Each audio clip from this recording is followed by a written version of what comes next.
carré, net et précis, ça met toujours un avantage de votre côté, quoi.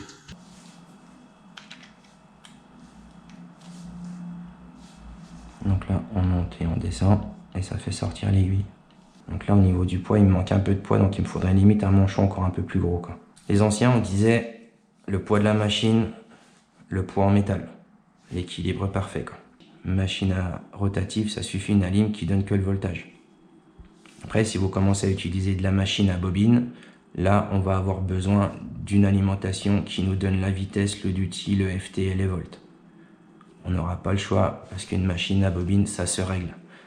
Une machine à bobine, c'est pas, il n'y a pas de hasard là-dessus, c'est soit on sait faire fonctionner une machine à bobine, soit on ne sait pas. Pour faire le remplissage dans cette zone, donc avec un magnum arrondi, si on vient tatouer un petit peu de travers, et qu'on va venir descendre à la bonne distance, forcément, les aiguilles qui sont au milieu en X long taper en 0,40, ça équivaudra à une 5 en 0,30. Donc je vais prendre les plus souples. Alors ça fonctionne comme ça, on met le tensiomètre au bout de l'aiguille, on la met, celle qui a les petits bouchons, on la met à plat, donc on va dire que les petits bouchons sont là, et là avec une autre aiguille, on va venir rentrer. En utilisant des tapers super longs, vous pouvez descendre un petit peu trop loin. Si on descend un petit peu trop loin, qu'est-ce qui va se passer? Là, en test 2010, j'ai fait un gros test noir avec des dilutions. Tout a été testé dans les moindres phases. Tout a été noté. J'avais fait un gros rapport sur ça pour voir quelle lente, l'onctuosité, voir comment ça se tatouait, quelle douleur. Pas facilement, quoi.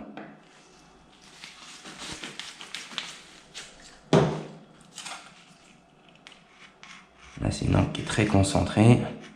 Soit avec du noir ou de l'encre de couleur, cette pelade, elle prend une couleur aussi. Forcément, la peau va faire remonter un peu de pigment qui va se mélanger avec la première couche de la peau qui meurt et qui se détache. Moi, j'ai du jaune, je ne sais pas si vous allez voir sur la caméra, ce tatou-là, bon, c'est un vieux tatou un peu old school. Je l'ai tatoué il y a 22 ans.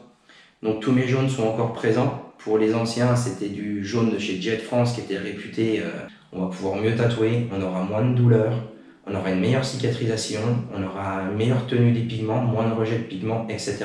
7-10 jours avant, hydrater des couches superficielles de la peau. J'ai fait le tour, moi j'ai 2-3 réponses qui sont un peu similaires aux celles d'avant, donc c'était pour résumer un peu toutes les questions qu'on pourrait avoir ou se poser et donner des réponses à toutes ces petites questions.